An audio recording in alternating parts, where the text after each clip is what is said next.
Hello everyone, आप सभी का स्वागत है द रेसिपी रिपोर्ट किचन में।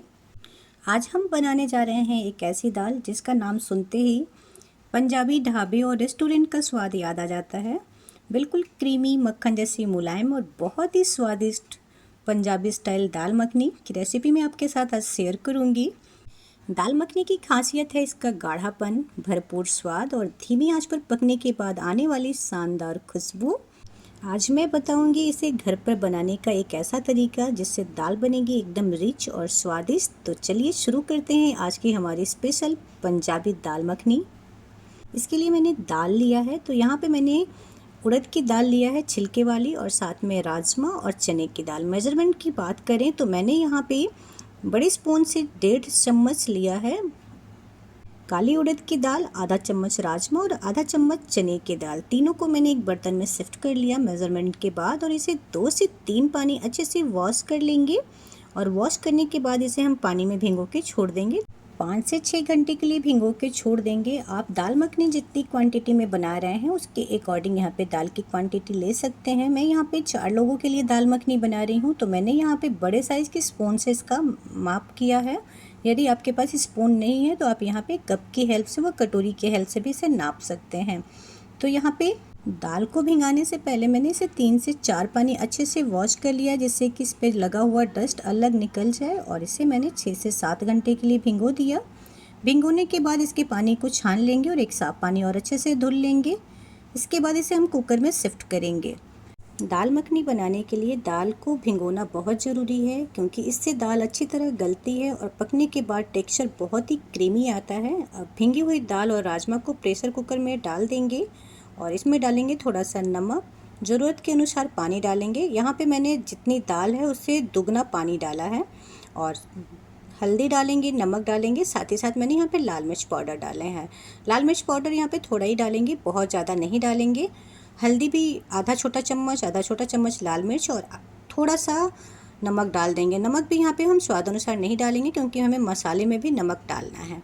और इसे प्रेशर कुकर में बंद करके 3 से 4 सीटी लगाएंगे मीडियम फ्लेम पे। जब तक यहाँ पे दाल में सीटी आ रही है तब तक हम यहाँ पे दाल मखनी के लिए मसाले को अच्छे से भून लेते हैं।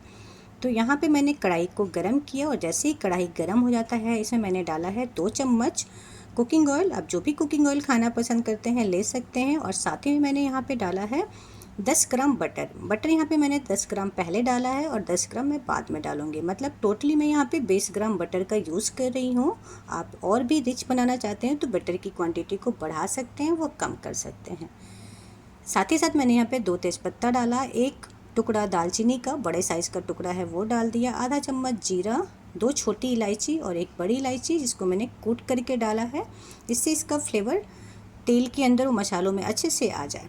और 1 बड़े साइज़ के प्याज को मैंने क्यूब के शेप में कट करके डाल दिया है। दाल मखनी में बहुत मसाले की ज़रूरत नहीं पड़ती है और स्वाद इतना अच्छा बन के तैयार होगा कि आप इसे भूलेंगे नहीं। प्याज को आप जितना बारीक काट सकते हैं, जितने छोटे टुकड़े में कट कर सकते हैं उतना छोटा टुकड़ा कट कर लीजिएगा और इसे अच्छी तरह से भून लीजिएगा। प्याज को बहुत ज़्यादा हम काला नहीं करेंगे, बस अच्छी तरह से भून कर इसका कच्चापन दूर करेंगे। इसे हम लगातार चलाते हुए भुनेंगे। आप यहाँ पे देख सकते हैं इसका कलर हल्का सुनहरा भूरा होना स्टार्ट हो चुका है। इस स्टेप पे मैं इसमें डालने वाली हूँ आधा चम्मच अदरक बोले तो यहाँ पे मैंने 1 इंच अदरक को ग्रेट करके डाला है। और यहाँ पे मैंने 8 से 10 लहसुन की कलियों को भी ग्रेट कर लिया है। आप चाहें तो इसका पेस्ट बना के डाल सकते हैं, बट ग्रेट करके डालिएगा, दाल मखनी में इसका स्वाद और भी उभर के आएगा। इसे भी हम कुछ देर भुनेंगे जब तक इसका कच्ची खुशबू ख़त्म ना हो जाए और एक शानदार खुशबू ना आने लग जाए। जैसे ही मसाला भुनता है उसका स्वाद, उसकी खुशबू हमें भीगी भीगी सी महसूस होने लग जाती है कि अब कच्चापन दूर हो गया। इसका प्रॉपर टेस्ट इस रेसिपी में आने वाला है। जैसे ही अदरक लहसुन का कच्चापन दूर हो जाए, एक अच्छी सी खुशबू आने लग जाती है और प्याज का भी कलर चेंज होने लग जाता है। इस स्टेप पे आप यहाँ पे डाल सकते हैं छोटे छोटे टुकड़ों में कटा हुआ टमाटर। हाँ, यहाँ पे मैंने हरी मिर्च नहीं डाला है, क्योंकि हरी मिर्च का कलर यदि बरकरार रखना है तो इस स्टेप पे हम हरी मिर्च यूज़ करेंगे। तो मैंने यहाँ पे 4 से 5 हरी मिर्च को छोटे छोटे टुकड़ों में कट कर लिया है, उसको भी इसमें डाल देंगे और 1 मिनट के लिए व कुछ सेकंड के लिए इसे अच्छे से भून लेंगे, जिससे थोड़ा सा जैसे ही हरी मिर्च का बीज बाहर आना स्टार्ट हो जाए और हल्का सा उसका कलर चेंज हो जाए, इस स्टेप पे मैं इसमें डालूँगी टमाटर। तो आप यहाँ पे टमाटर की प्यूरी भी यूज कर सकते हैं और आप चाहें तो इसको छोटे छोटे टुकड़े में कट करके भी टमाटर को डाल सकते हैं, ये टोटली आपके ऊपर है। बट मैं इसमें डालूँगी टमाटर की प्यूरी, क्योंकि टमाटर की प्यूरी दाल के साथ बहुत अच्छे से मिक्स हो जाती है और उसका लेयर हमें कहीं दिखाई नहीं देता है, तो अच्छा लगता है देखने में भी और प्रॉपर दाल का कलर बरकरार रहता है जैसे दाल मखनी में होना चाहिए। तो यहाँ पे टमाटर प्यूरी डाल के बना रही हूँ। यदि आपको कटा हुआ टमाटर डालना है तो आप डाल सकते हैं। टमाटर डालने के बाद हम इसमें कुछ सूखे मसाले ऐड करेंगे और हम कोशिश करेंगे मसाले के साथ टमाटर को 2 से 3 मिनट के लिए अच्छे से भून ले, जिससे कि टमाटर अच्छे से गल जाए, उसका कच्चापन दूर हो जाए। और इसकी हाँ दोस्तों, यहाँ पे जब भी हम टमाटर प्यूरी बनाएंगे इसमें पानी की क्वांटिटी ना के बराबर लेंगे, क्योंकि जूसी टमाटर होता है वो अपने जूस से ही पीस करके तैयार हो जाता है, इसलिए इसमें हम 2 से 4 चम्मच ही पानी डालेंगे। कोई पानी का यूज़ ज़्यादा करेंगे तो मसाले में भुनने में टाइम लगेगा, इस चीज़ का हमें यहाँ ध्यान रखना है। तो प्याज अब जलने से बच जाएगा क्योंकि टमाटर प्यूरी इसके अंदर जा चुका है। अब इसमें मैं ऐड करने वाली हूँ सूखे मसाले। तो यहाँ पे सूखे मसाले हम बहुत ज़्यादा नहीं यूज़ करेंगे। मैंने मिक्सी के जार को थोड़ा सा पानी डाल के निकाल लिया था और कढ़ाई में डाल दिया, जिससे कि किनारे से जो प्याज जल रहा था वो भी बच जाए और साथ ही साथ मसाले को भूनने में भी जो टाइम चाहिए वो हमें मिल जाएगा। तो यहाँ पे मैं जो सूखे मसाले डालने वाली हूँ उसमें है थोड़ी सी हल्दी, लाल मिर्च पाउडर स्वाद के अनुसार, क्योंकि लाल मिर्च पाउडर और हल्दी मैंने कुकर में भी डाला है, इस चीज़ का हमें ध्यान रखते हुए ही यहाँ पे मसाले ऐड करना है।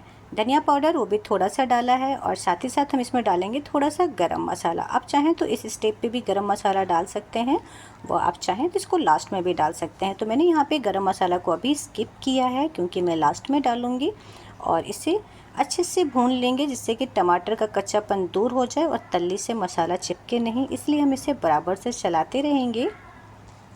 और मसाले को हम तब तक थोड़ा थोड़ा पानी डाल करके भुनेंगे जब तक से प्याज अच्छे से गल ना जाए, इस चीज़ का हमें यहाँ ध्यान रखना है। मैंने नमक पहले भी दाल में डाला था, उसको ध्यान में रखते हुए थोड़ा सा नमक और डाल रहे हैं, जिससे कि प्याज अच्छे से गल जाए। नमक डालने से प्याज जल्दी गलता है, इस चीज़ का हमें ध्यान रखना है, इसलिए मैंने नमक थोड़ा सा अभी डाल दिया और इस तरह से हम इसे बराबर से चलाते रहेंगे। इस मसाले को जब आप भूनते हैं तो इसकी खुशबू पूरे किचन में व पूरे घर में इतने अच्छे से फैल जाती है कि सबको पता चल जाता है कि आज तो घर में दाल मखनी बन रही है। और ये बनाना बहुत ही आसान है, बहुत ही कम मसालों से बन के तैयार हो जाता है। इसको बनाने में बहुत ज़्यादा टाइम भी नहीं लगता है। हाँ, दाल को भीगने में जो टाइम लगता है वो ज़्यादा टाइम लगता है। तो आप इसे यदि सुबह बनाने वाले हैं तो पूरी रात के लिए भिगो के रख सकते हैं, वो शाम को बनाने वाले हैं तो सुबह में ही दाल को भिगो दीजिएगा। और यहाँ पे धीमी धीमी आंच पर आप देख सकते हैं मसाले बहुत अच्छे से भुन चुका है, इसका कलर भी बहुत अच्छा आ चुका है, तेल ऊपर आने लग गया है। बट थोड़ा सा पानी में और यूज़ करूँगी, जिससे कि जो प्याज पूरी तरह से गला नहीं है वो गल जाए।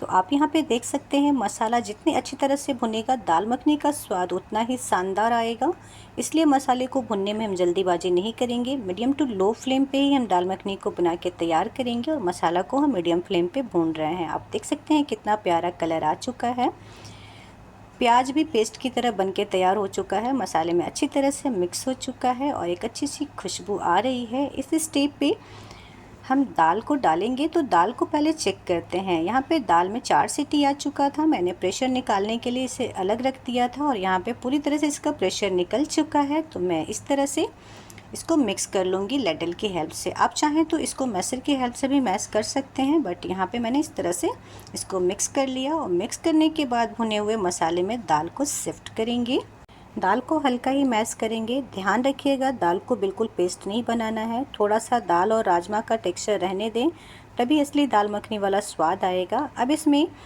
जो मसाले भून चुके हैं उसमें दाल को हमने डाल दिया है और अब इसे अच्छी तरह से मिला लेते हैं। अगर दाल बहुत गाढ़ा है तो इसमें थोड़ा सा गर्म पानी डाल सकते हैं।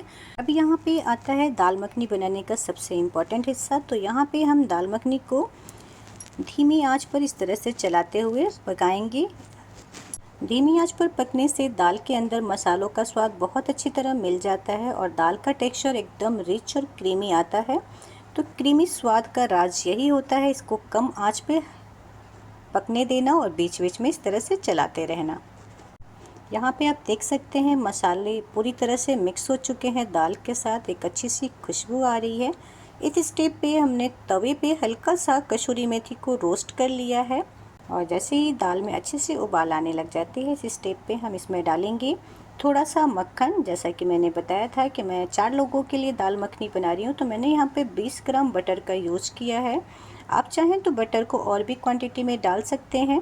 तो मैंने 10 ग्राम बटर प्याज के साथ जब मसाले भून रहे थे तो उसी समय ऑयल में डाल दिया था और 10 ग्राम बटर मैं यहाँ पर डालूँगी और साथ ही साथ में इसमें फ्रेश क्रीम डालूँगी। यही मक्खन दाल मखनी को और रिच बनाता है और मखमली स्वाद देता है। क्रीम डालने के बाद दाल को अच्छी तरह से मिला लेंगे। अब आप देख सकते हैं दाल का रंग, टेक्सचर यहाँ पे कितना खूबसूरत आ गया है। इस स्टेप पे मैंने आधा छोटा चम्मच गरम मसाला ऐड किया। अभी भी इसमें हमने बटर डालने के बाद, क्रीम डालने के बाद और गरम मसाले डालने के बाद भी स्टेप बाय स्टेप इसे चलाते हुए कुक करेंगे, क्योंकि जितना अच्छे से ये मिक्स होगा दाल के साथ इसका क्रीमी टेक्सचर और भी अच्छा उभर के आएगा। यहाँ पे ध्यान रखना है, दाल मखनी को हमें लो फ्लेम पे ही कुक करना है। मसाले को हम मीडियम फ्लेम पे भून सकते हैं, लेकिन स्टेप बाय स्टेप जैसे हम बटर डाल रहे हैं, क्रीम डाल रहे हैं, गरम मसाले डाल रहे हैं, वो धनिया की पत्ती, कसूरी मेथी डालेंगे और कुछ सेकंड के लिए इसे धीमी फ्लेम पे ही चलाते हुए कुक करेंगे। ये सारी चीज़ें हम स्टेप बाय स्टेप डालेंगे, ऐसा नहीं है कि सारी चीज़ों को हम एक बार में डाल देंगे। और आप देख सकते हैं दाल मखनी का कलर कितना अच्छा आया है और इसका जो जितनी थिकनेस चाहिए थी वो थिकनेस प्रॉपर यहाँ पे बरकरार है। इसी स्टेप पे जो मैंने कसूरी मेथी को रोस्ट करके रखा था उसको क्रश करके डाल देंगे, धनिया की पत्ती को डाल देंगे और 1 मिनट के लिए इस तरह से चला लेंगे। हाँ, बटर डालने के बाद और क्रीम डालने के बाद भी हम दाल मखनी को बहुत ज़्यादा देर नहीं कुक करेंगे। कुछ सेकंड के बाद हम गैस के फ्लेम को बंद कर देंगे। दाल मखनी जितनी ही धीमी आंच पे पकती है उसका स्वाद बढ़ता जाता है। हाँ, इसे बीच बीच में हम पूरी तरह से चलाते रहेंगे जिससे कि ये कढ़ाई की तल्ली से बैठे नहीं और इसका स्वाद बिगड़ ना जाए, क्योंकि जब ये एक जगह इकट्ठा होने लग जाएगा तो ये जलने की संभावना बढ़ जाती है और उसका स्वाद चेंज हो जाता है। यहाँ पे दाल मखनी पूरी तरह से तैयार है। अब यदि आप चाहते हैं इसमें कोयले का धुआं दें तो इसके लिए एक छोटा सा कटोरी गरम करें और कोयला रख करके कोयला को भी अच्छे से गरम कर लीजिएगा, या कह सकते हैं कि उसको थोड़ा सा आँच से सुलगा दीजिएगा।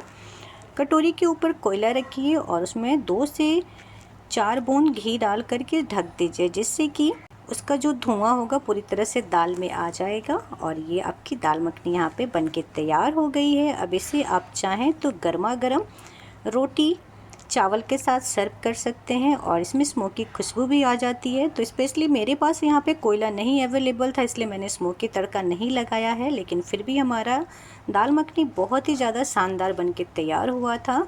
आप चाहें तो स्मोकी खुशबू के लिए आप इस तरह से धुआं दे सकते हैं दाल मखनी में कोयले का। और यहाँ पे आप देख सकते हैं दाल मखनी बनके तैयार हो चुकी है। इसे क्रीम से सजाएंगे और धनिया से गार्निश करके सर्व करेंगे। जल्दी ही मिलते हैं एक नई रेसिपी के साथ एक नए वीडियो में। तब तक के लिए बाय, टेक केयर।